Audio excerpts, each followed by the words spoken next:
হোলি ক্রসে ভর্তি হই অনেক স্বপ্ন নিয়ে, best college, one of the best college in Bangladesh মেয়েদের জন্য। ভর্তি হই, প্রথম পরীক্ষায় ইংলিশে পেলাম 34, পাস মার্কস 35-এ। সুন্দর মতো ম্যামকে বললাম, ম্যাম একটা মার্কস যদি দেন আমার র্যাঙ্কটা চলে আসে। তো ম্যাম আমার খাতা উল্টে পাল্টে বললো, কোথায় এক দেবো রে বাবা, তোমার খাতায় তো কিছু নাই। তো যথারীতি খুব রিকোয়েস্টে সে আমাকে এক দিল, পাস করলাম 35। ইংলিশেই যদি আমি 100-তে 35 পাই, এটা তো আসলে কখনোই আমার জন্য কাম্য নয়।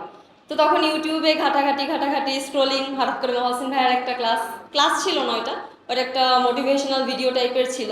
অ্যান্ড ওটা লাস্ট লাইনটা ছিল এরকম, যে কোনো দরকারে মেসেজ দিবা, তোমাদের সাথে আছি আমি মহসিন পাটোয়ারি, এরকম ছিল বিষয়টা।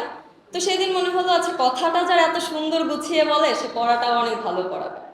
তো এই যে এডুকেশনের সাথে যখন সেকেন্ড ইয়ারে ফার্স্ট ইয়ারে পড়ি, তখন থেকে এডুকেশনের সাথে যাত্রা শুরু। এবং তখন থেকে যাত্রা শুরু করে তখন স্টুডেন্ট এবং বর্তমানে সেই এডুকেশনে আমি ইনস্ট্রাক্টর হিসেবে জয়েন করতে পেরেছি। এটা আমার কাছে অনেক বড় একটা ব্যাপার। কলেজ থেকে একদিন গেলাম ক্যাম্পাসে ঘুরতে, ভাবলাম একটু ঘুরে আসি। তো ঘুরতে যাওয়ার পরে সবার ওই জার্সি পরা, ইংলিশ এত, ইকোনমিক্স এত, এগুলো দেখে যে এর বড় জার্সি তো আমারও দরকার। 10 মিনিটের বেশি আমি ক্যাম্পাসে স্টে করতে পারি নাই, যে না বাসায় গিয়ে পড়াশোনা করি, এটা অনেক ভালো হবে।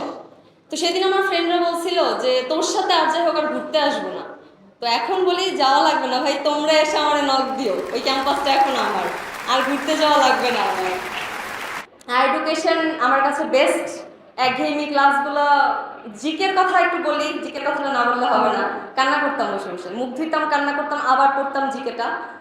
তো ফালতু জিনিস মনে থাকে, বাট জিকে মনে থাকতো না। বিইউপিতে জিকেতে ফেল করে গেলাম, মানে সেখানে আমি 10 তুলতে পারিনি, এতটা খারাপ অবস্থা ছিল। তো ধীরে ধীরে আসলে প্র্যাকটিস রিভিশন করতে করতে চলা যায়, যেহেতু এখানে আসলে আমার জুনিয়র কেউ নেই, সবাই আমার ব্যাচমেট, এবং সবাই আমরা আসলে সফলতার প্রথম সিঁড়িতে আসছি বলে আমরা এখানে আসতে পারছি। তো যাই হোক, আমি আর কথা না বাড়াই, যাওয়ার আগে একটা কথা বলি, অনেক কিছুই শিখলাম, পুরস্কার নেওয়া শিখলাম, মনে হয় গুছায় কথা বলাটা শিখলাম না। যাই হোক, ধন্যবাদ সবাইকে।